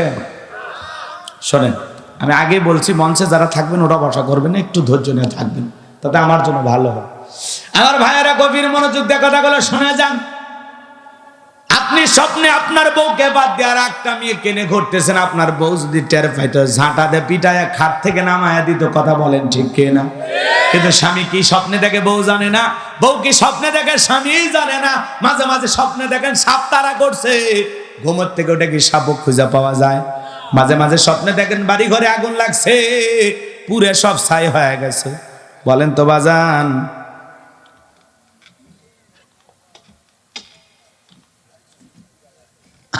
রাগ করছেন?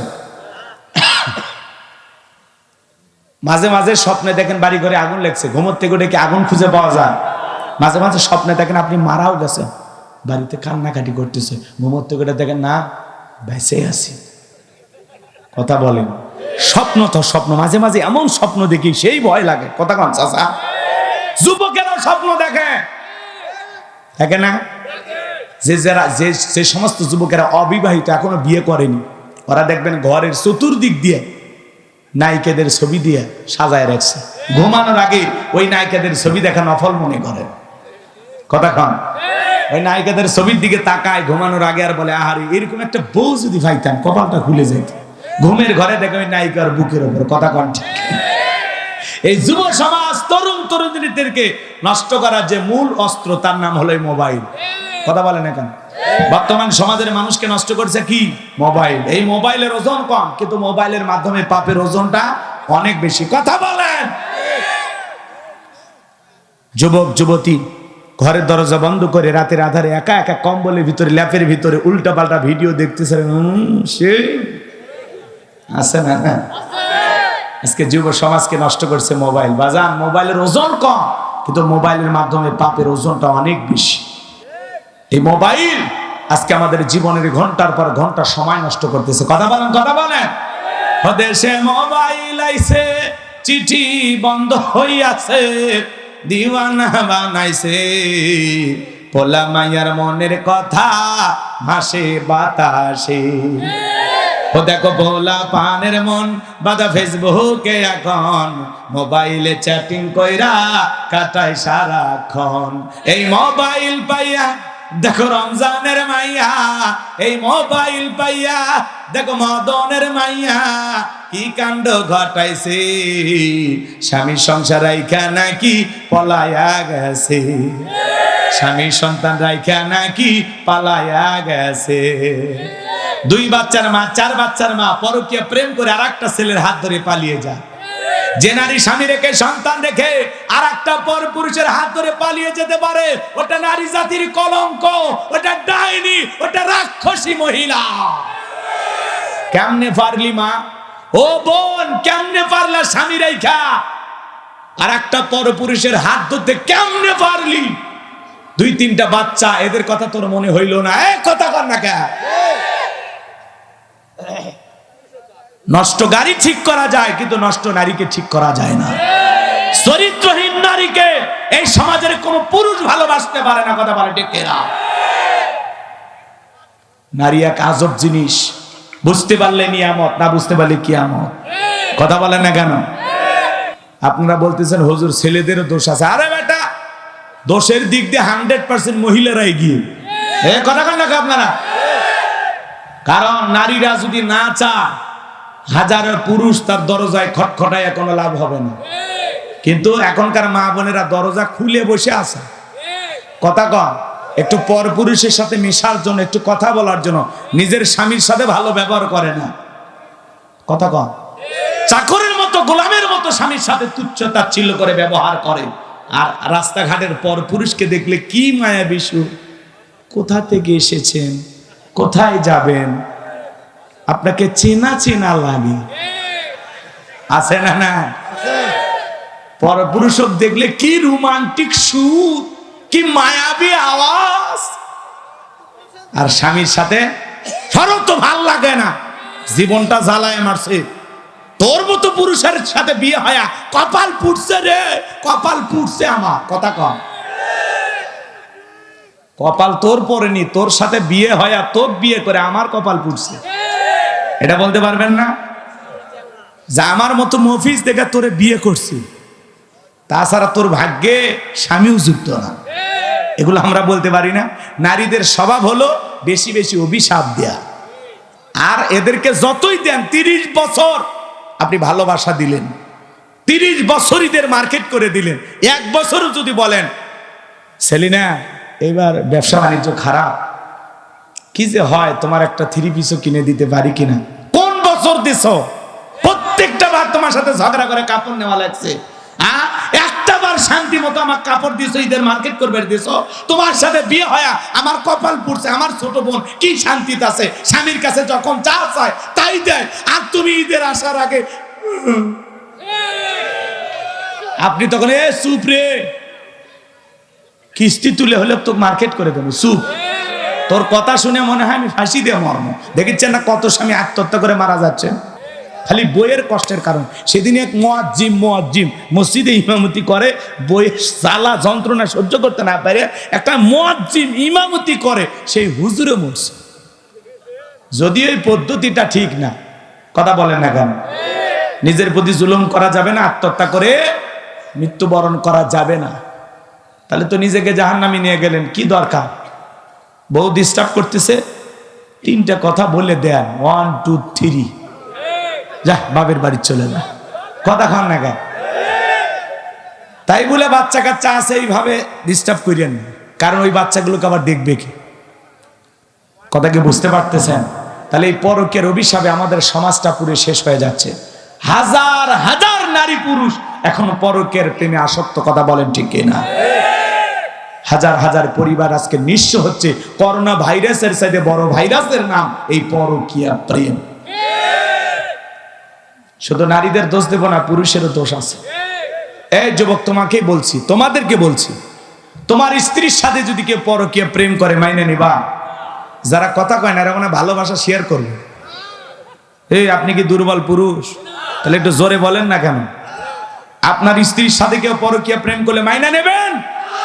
আপনার বোনের সাথে, মায়ের সাথে, চাচির সাথে, খালার সাথে, আপনার পরিবারের কারোর সাথে পরকীয়া প্রেম করলে আপনি মানবেন না?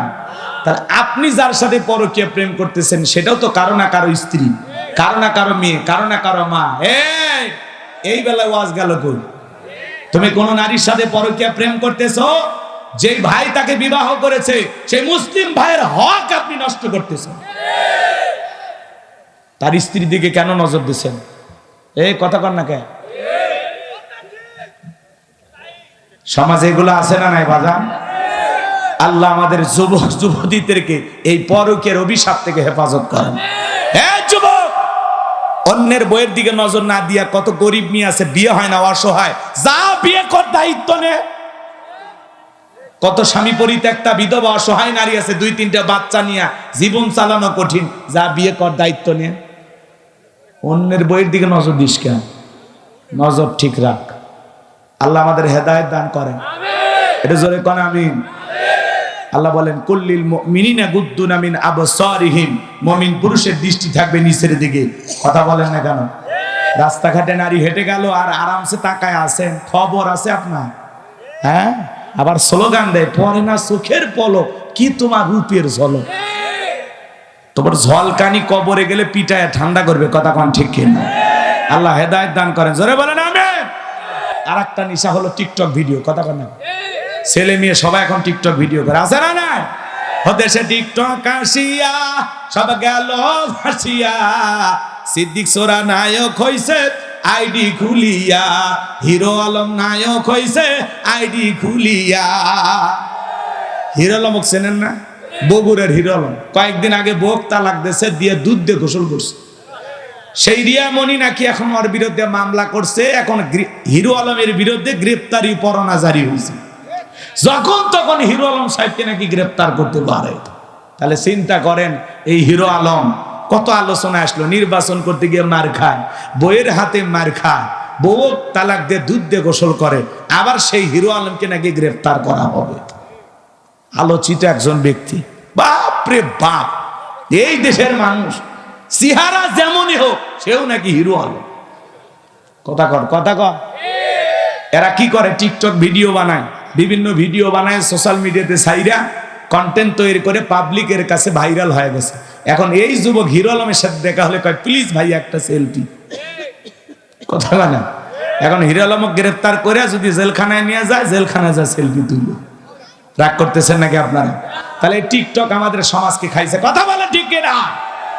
দেশে টিকটক আসিয়া সব গেল বাসিয়া, সিদ্দিক সোরা নায়ক হইছে আইডি খুলিয়া, হিরো আলম নায়ক হইছে আইডি খুলিয়া।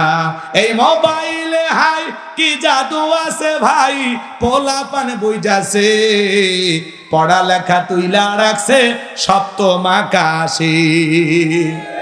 এখন আর পড়াশোনা ভালো লাগে না, মন বসে না পড়ার টেবিলে, মন চলে যায় ফেসবুকের প্রেম বাগানে। কথা কয়, যুবক যুবতী নষ্ট হয়ে গেল বাজান, তরুণ তরুণী নষ্ট হয়ে গেল। এজন্য আপনি যদি আপনার সন্তানদেরকে ভালো বানাইতে চান, কোন ছেলে মেয়ের হাতে টাচ মোবাইল দেয়া যাবে না। সন্তানদের হাতে অভিভাবক হিসাবে কোন টাচ ফোন কিনে দেবেন না। মনে থাকবে তো ইনশাআল্লাহ? আর সহ্য হয় না, বুকের উপর থেকে হাতটা নামায়নি। আমার নবী বলে, মালাকুল মউত রে, তুমি যখন আমার বুকের উপরে হাত রেখে দাও, আমার কাছে মনে হয় উহুদ পাহাড়টা আমার বুকের উপরে চেপে ধরা হচ্ছে। এ বাজান, আবার তৃতীয়বার হাত রাখলেন।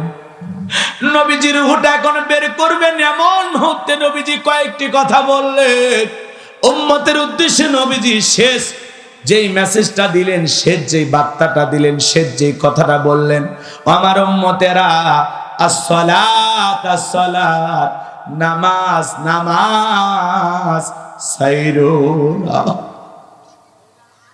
নবীজি রূহটা বের হয়ে যাচ্ছে, এমন সময়ও নবী উম্মতের উদ্দেশ্যে বলে গেলেন, ও আমার উম্মতেরা, আসসালাত আসসালাত, নামাজ নামাজ নামাজ, সাইরুনা। অনগর বদল গাছির মুসলমান ভাইরা, নবীজির জীবনের শেষ কথাটা কি আপনারা আমল করতে পারবেন? পারবেন? কারা কারা জীবনে কোনোদিন নামাজ ছাড়বেন না? দুই হাত তুলে আল্লাহকে দেখান। আল্লাহ আমাদের সবাইকে 5 ওয়াক্ত নামাজ মসজিদে গিয়ে জামাতের সহিত আদায় করার তৌফিক দান করুন। চিল্লা বলেন আমিন। আর একটু জোরে বলেন আমিন। আমার ভাইরা, এখনো সময় আছে, এই সময়টা আমাদের কাজে লাগাইতে হবে। আল্লাহ বলেন, আল্লাযী খলাকাল মাউতা ওয়াল হায়াতা, যিনি সৃষ্টি করেছেন মৃত্যু আর জীবন, লিয়াবলুয়াকুম আইয়ুকুম আহসানু আমালা।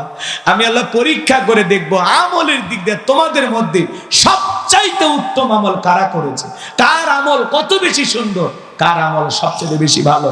এই দুনিয়াটা হলো পরীক্ষা দেওয়ার জায়গা বাজান।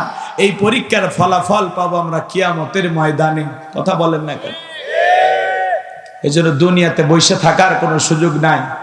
আল্লাহ হায়াতের জিন্দিগিতে যে কয়টা দিন আমাদেরকে দেবেন, হায়াতের জিন্দিগিতে যেটুকু সময় আমরা পাবো, এটুকু সময় মালিকের গোলামি করে কাটানোর দরকার আছে না নাই?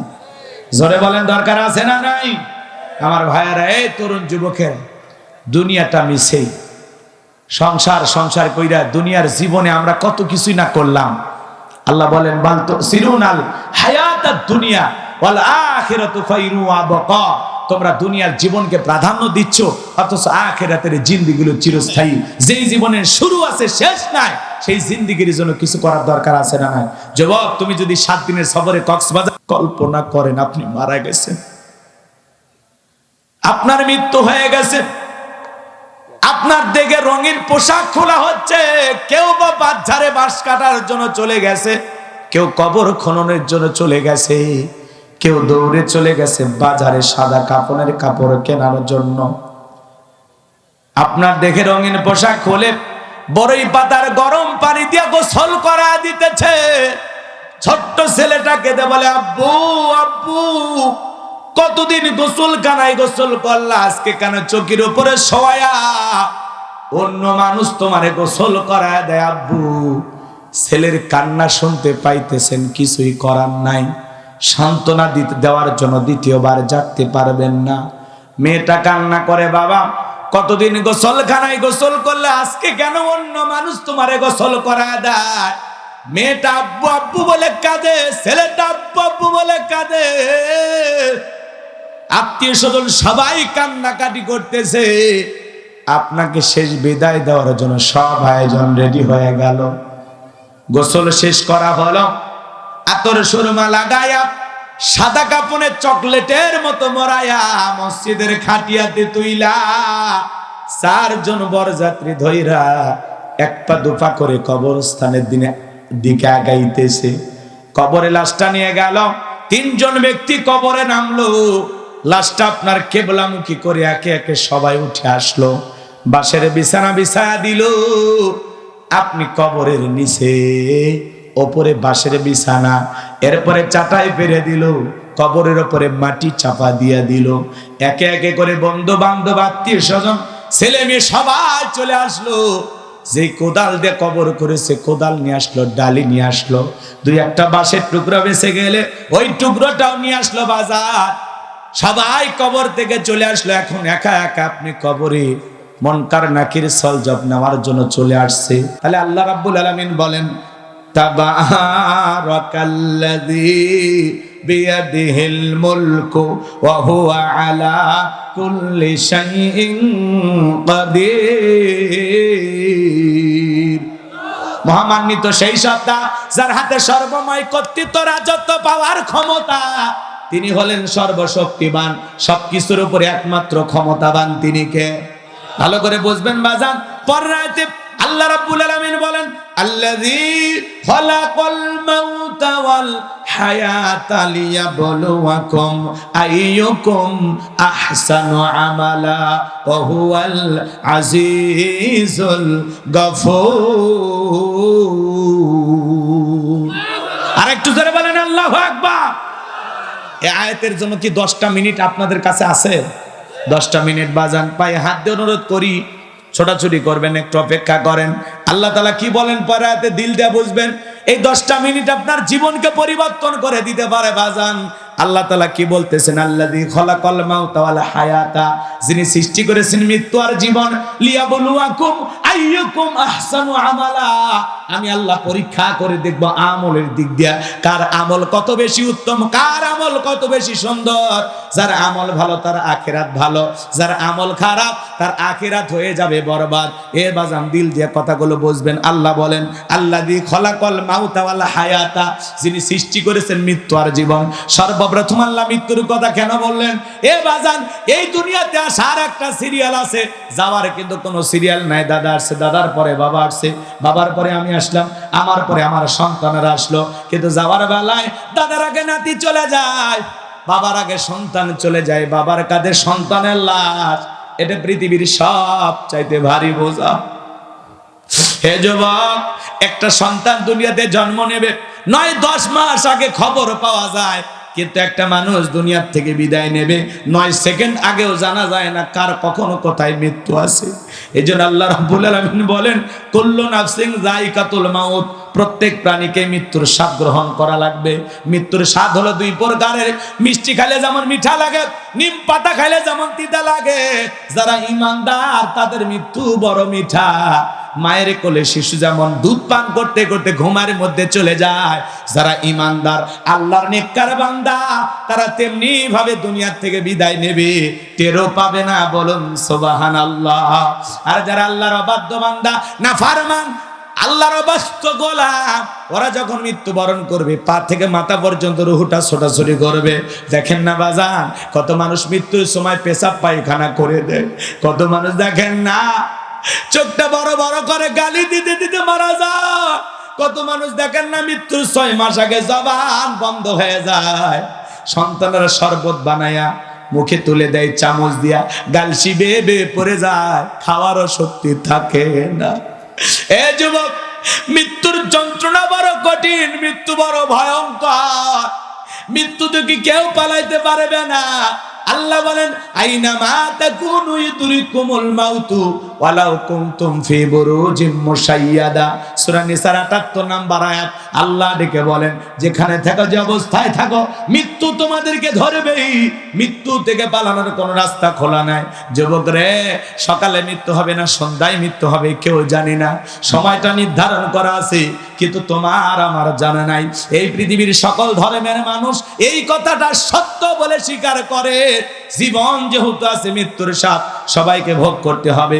মৃত্যু হলো চিরন্তন সত্য কথা। বেঁচে আছি এটাই অস্বাভাবিক, মৃত্যু হবে এটাই স্বাভাবিক। সবাইকে মারা যেতে হবে।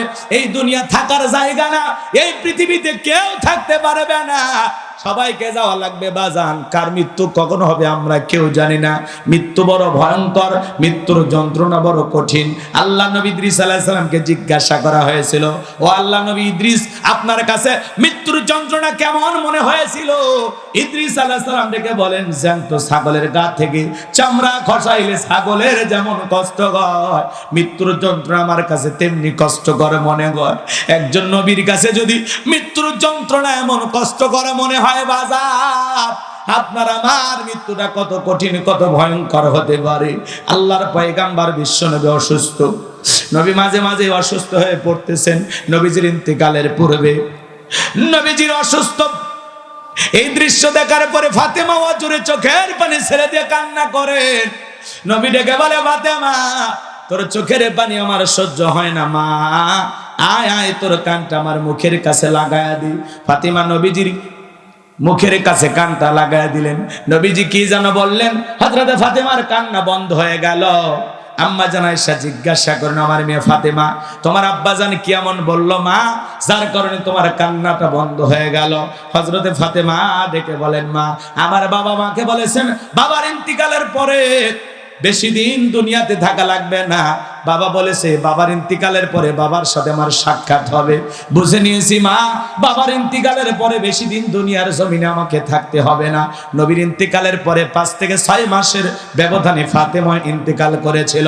আমার ভাইরা, আসমান থেকে জিবরাইল আসলেন, নবীকে সালাম দিলেন, আসসালামু আলাইকুম ইয়া রাসূলুল্লাহ, ইয়া হাবিবাল্লাহ, হুজুর আল্লাহ তাআলা আপনার শরীরের অবস্থাটা জানতে চেয়েছেন। নবী আমার ডেকে বলে, ও জিবরাইল, আগের চাইতে অনেকটা ভালো আছে আলহামদুলিল্লাহ। আল্লাহ জানার পরেও জানতে চায়, জানায়া দাও আমি আগের চাইতে ভালো আছি। কিছুক্ষণ পরে আবারও জিবরাইল আসলেন আর ডেকে বলে, নবী আজকে আসমান থেকে আমি একা আসি নাই, আমার সাথে আরেকজন ফেরেশতা এসেছেন, যার নাম হলো মালাকুল মউত। পৃথিবীর কারো বাড়িতে ঢোকার পারমিশন লাগে না নবী, আপনার অনুমতির অপেক্ষায় দাঁড়িয়ে আছে। নবীজি অনুমতি দিলেন, মালাকুল মউত ভিতরে প্রবেশ করে নবীকে সালাম দিলেন, আসসালামু আলাইকুম ইয়া রাসূলুল্লাহ, ইয়া হাবিবাল্লাহ, হুজুর ও নবী, আপনি যদি অনুমতি দেন তাহলে আপনার রূহটা আমি বের করব, আর আপনি যদি অনুমতি না দেন নবী, আমার আল্লাহ বলেছেন এক মুহূর্ত আর দেরি করবে না, যতদিন মনে চায় ততদিন আমার বন্ধু দুনিয়াতে থাকবে। বলেন আল্লাহু আকবার। ও নবী, আপনি অনুমতি দিলে আপনার রূহটা আমি বের করব। আমার নবী বলে, মালাকুল মউত আজকে যদি ফিরাইয়া দে আর কি কোনোদিন আসবে না। ডেকে বলে, নবী যেহেতু জীবন আছে মৃত্যুর স্বাদ তো আপনাকেও একদিন ভোগ করাই লাগবে। আমার নবী বলে, তাহলে আর আসার দরকার না, আজকে তুমি তোমার দায়িত্ব পালন করতে পারো। জিবরাইল বলে, নবী আল্লাহ তাআলা আপনার দিদারের ইন্তজাম করতেছেন। আমার নবী যখন মালাকুল মউতকে অনুমতি দিলেন, নবীজির রূহ মোবারক বের করার জন্য যখন মালাকুল মউত নবীজির বুকের উপরে হাত রেখে দিয়েছেন, নবীজি অঝরে চোখের পানি ছেড়ে দিয়ে কান্না করতে লাগলেন আর দেখে বলে, আজরাইল, আজরাইল রে, সহ্য করতে পারি না, তাড়াতাড়ি বুকের উপর থেকে হাতটা নামায় আনে। এ মালাকুল মউত, এই যদি হয় মৃত্যুর যন্ত্রণা, আমার উম্মতেরা সহ্য করতে পারবে না। মৃত্যুর আগে উম্মতের কথা বলে না, কেমন নবী পাইছে। মালাকুল মউত ডেকে বলে, নবী বিশ্বাস করেন, এই পৃথিবীর সবচাইতে কম কষ্ট দিয়া আপনার রূহটা আমি বের করার চেষ্টা করতেছি। আমার আল্লাহ বারবার বলেছেন, মালাকুল মউত রে, এমন একজন মানুষের রূহ বের করার জন্য আজকে যাবি, যেই মানুষটাকে আমি আল্লাহ বড় বেশি ভালোবাসি। আমার বন্ধুর সাথে যেন বেয়াদবি না হয়। বিশ্বাস করেন গো নবী, এই দুনিয়ার সব চাইতে কম কষ্ট দিয়া আপনার রূহটা বের করার চেষ্টা করতেছি। আমার নবী ডেকে বলে, মালাকুল মউত, এই যদি হয় মৃত্যুর যন্ত্রণা সব চাইতে কম কষ্ট, না জানি আমার উম্মতের কত বেশি কষ্ট হবে। এ মালাকুল মউত, আমারে কথা দে, আমার উম্মতের রূহ বের করার সময় কষ্ট দিবি না। মালাকুল মউত দেখে বলে, নবী যারা আপনার রেখে যাওয়া আদর্শ মোতাবেক চলবে, আল্লাহর বিধান মোতাবেক চলবে, যারা নেককার মুত্তাকি হবে গো নবী, কথা দিলাম তাদের রূহটা বের করার সময় তারা যেন কম কষ্ট পায়, আমি তাদের প্রতি ইহসান করব, দয়া করব, যাতে কম কষ্ট হয়। নবীজির রূহটা বের করার জন্য যখন মালাকুল মউত দ্বিতীয়বার নবীজির বুকের উপরে হাত রেখে দিয়েছেন, নবী আবারও চোখের পানি ছেড়ে দিয়া কাঁদে আর ডেকে বলে, আজরাইল রে, আর সহ্য হয় না, বুকের উপর থেকে হাতটা নামায় আনি। আমার নবী বলে, মালাকুল মউত রে, তুমি যখন আমার বুকের উপরে হাত রেখে দাও, আমার কাছে মনে হয় উহুদ পাহাড়টা আমার বুকের উপরে চেপে ধরা হচ্ছে। এ বাজান, আবার তৃতীয়বার হাত রাখলেন। নবীজির রূহটা এখন বের করবেন, এমন মুহূর্তে নবীজি কয়েকটি কথা বললেন উম্মতের উদ্দেশ্যে। নবীজি শেষ যেই মেসেজটা দিলেন, শেষ যেই বার্তাটা দিলেন, শেষ যেই কথাটা বললেন, আমার উম্মতেরা, আসসালাত আসসালাত, নামাজ নামাজ, সাইরুনা। নবীজি রুহুটা বের হয়ে যাচ্ছে, এমন সময়ও নবী উম্মতের উদ্দেশ্যে বলে গেলেন, ও আমার উম্মতেরা, আসসালাত আসসালাত, নামাজ নামাজ, নামাজ ছেড়ো না। অনগর বদলগাছির মুসলমান ভাইরা, নবীজির জীবনের শেষ কথাটা কি আপনারা আমল করতে পারবেন? পারবেন? কারা কারা জীবনে কোনোদিন নামাজ ছাড়বেন না? দুই হাত তুলে আল্লাহকে দেখান। আল্লাহ আমাদের সবাইকে 5 ওয়াক্ত নামাজ মসজিদে গিয়ে জামাতের সহিত আদায় করার তৌফিক দান করুন। চিল্লা বলেন আমিন। আর একটু জোরে বলেন আমিন। আমার ভাইরা, এখনো সময় আছে, এই সময়টা আমাদের কাজে লাগাইতে হবে। আল্লাহ বলেন, আল্লাযী খলাকাল মাউতা ওয়াল হায়াতা, যিনি সৃষ্টি করেছেন মৃত্যু আর জীবন, লিয়াবলুয়াকুম আইয়ুকুম আহসানু আমালা, আমি আল্লাহ পরীক্ষা করে দেখব আমলের দিক দিয়ে তোমাদের মধ্যে সবচাইতে উত্তম আমল কারা করেছে, কার আমল কত বেশি সুন্দর, কার আমল সবচেয়ে বেশি ভালো। এই দুনিয়াটা হলো পরীক্ষা দেওয়ার জায়গা বাজার। এই পরীক্ষার ফলাফল পাবো আমরা কিয়ামতের ময়দানে। কথা বলেন না কেন? এই জন্য দুনিয়াতে বসে থাকার কোনো সুযোগ নাই। আল্লাহ হায়াতের জিন্দিগিতে যে কয়টা দিন আমাদেরকে দেবেন, হায়াতের জিন্দিগিতে যেটুকু সময় আমরা পাবো, এটুকু সময় মালিকের গোলামি করে কাটানোর দরকার আছে না নাই? জোরে বলেন, দরকার আছে না নাই? আমার ভাইয়েরা, এই তরুণ যুবকের, দুনিয়াটা মিছেই সংসার সংসার কইরা দুনিয়ার জীবনে আমরা কত কিছুই না করলাম। আল্লাহ বলেন, বাল তুসিরুনাল হায়াতাদ দুনিয়া ওয়াল আখিরাতু খায়রু ওয়া আবকা, তোমরা দুনিয়ার জীবনকে প্রাধান্য দিচ্ছ, অথচ আখিরাতের জিন্দেগিগুলো চিরস্থায়ী। যেই জীবনের শুরু আছে শেষ নাই, সেই জিন্দেগির জন্য কিছু করার দরকার আছে না নাই? যুবক, তুমি যদি 7 দিনের সফরে কক্সবাজার ব্যাগ থাকে, ওই ব্যাগের ভিতরে প্রয়োজনীয় কাপড় থাকে, প্রেমিকার ডায়েরি থাকে, মোবাইল নাম্বার, চার্জার, অনেক কিছু থাকে। 7 দিনের সফরের জন্য যদি একটা ব্যাগ লাগে, সফরের যে বের হওয়ার জন্য যদি একটা ব্যাগ লাগে, পরকাল নামক সফরে আপনি আমি যাব, যেই জিন্দেগির শুরু আছে শেষ নাই, সেই পরকাল সফরের জন্য একটা আমলের ব্যাগ রেডি করার দরকার আছে না না? যুবক, তাকায় দেখো তো ওই আমলের ব্যাগের ভিতরে নামাজ আছে কিনা, রোজা আছে কিনা, হজ আছে কিনা, যাকাত আছে কিনা, দান খয়রাত আছে কিনা, পিতা মাতার খেদমত করেছো কিনা, বিবির হক আদায় করেছো কিনা, সন্তানদের সাথে ভালো আচরণ করেছো কিনা, প্রতিবেশীর হক আদায় করেছো কিনা, আত্মীয় স্বজনের হক আদায় করেছো কিনা, এই দুনিয়ার জীবনে কতটুকু নেক আমল করে তুমি রওনা করেছো, কতটুকু মাল সামানা রেডি করেছো, যেই মাল সামানা নিয়ে আখিরাতের জিন্দেগি নাজাত পাইবা, মুক্তি পাইবা, একটু চিন্তা করার দরকার আছে না না? যুবক, এখনো সময় আছে, মসজিদের দরজাটা এখনো খোলা আছে। যুবক, আর দেরি করো না। তোমার চোখের সামনে আজান হয়, কত মানুষ নামাজে যায়, তুমি যাইতে পারো না। যেই মাথাটা আল্লাহর কুদরতি কদমে না নত হয় না, তার চেয়ে বড় নাফরমান আর কি আছে? মাথাটা নত করে মালিককে সিজদা দিতে হবে। এই দুনিয়ার জিন্দেগি তো গোলামির জিন্দেগি। এখানে আপনি আপনার ইচ্ছা মতো চলবেন না, এখানে চলবেন আপনি আপনার রবের ইচ্ছা। কোরআন সুন্নাহ মোতাবেক আপনাকে চলতে হবে, আল্লাহর বিধান মোতাবেক চলতে হবে। আপনি আপনার ইচ্ছায় চলতে পারবেন না, কারণ আপনি আমি হলাম কার গোলাম? জোরে বলেন, গোলাম কি নিজের ইচ্ছায় চলতে পারে? গোলাম চলবে মনিবের ইচ্ছা, তার মালিকের ইচ্ছা। আল্লাহ আমাদেরকে 5 ওয়াক্ত সালাত ফরজ করে দিয়েছেন, এটা আদায় করার দরকার আছে না না? বাংলাদেশে মসজিদ ভেঙে 2 তালা 3 তালা করা হয়। জুমার নামাজের জন্য মসজিদ ভেঙে 2 তালা 3 তালা করে, আছে না? জুমার নামাজের জন্য মসজিদ ভেঙে 2 তালা 3 তালা করা হয়, মুসল্লি ধরে না। আর ফজরের নামাজের সময় এক কাতারে মুসল্লি পাওয়া যায় না। এমনও মসজিদ আছে মুয়াজ্জিন একাই আজান দেয়, একাই নামাজ পড়ে, একটা দুলা ভাইও আসে না। কথা বলেন না কেন? আজকের মাহফিল থেকে যদি একজন মানুষও নামাজি হয়, একজন মানুষও নিজের জীবনকে পরিবর্তন করে, এই মাহফিলকে কবুল করবেন কে? অনেক রাত হয়েছে, আমি আর আপনাদেরকে কষ্ট দিতে চাচ্ছি না। কষ্ট পাচ্ছেন আমার কথা? তাহলে বলেন বাজান, আমলের কোনো বিকল্প কিছু আছে? রাসূল বলেছেন ক্বালা ক্বালা রাসূলুল্লাহি সাল্লাল্লাহু আলাইহি ওয়াসাল্লাম ইন্নামাল কুবুরু রাউযাতুম মিন দিয়াদিল জান্নাহ আও হুফরাতুম মিন হুফারিন নার। রাহু তিরমিজি।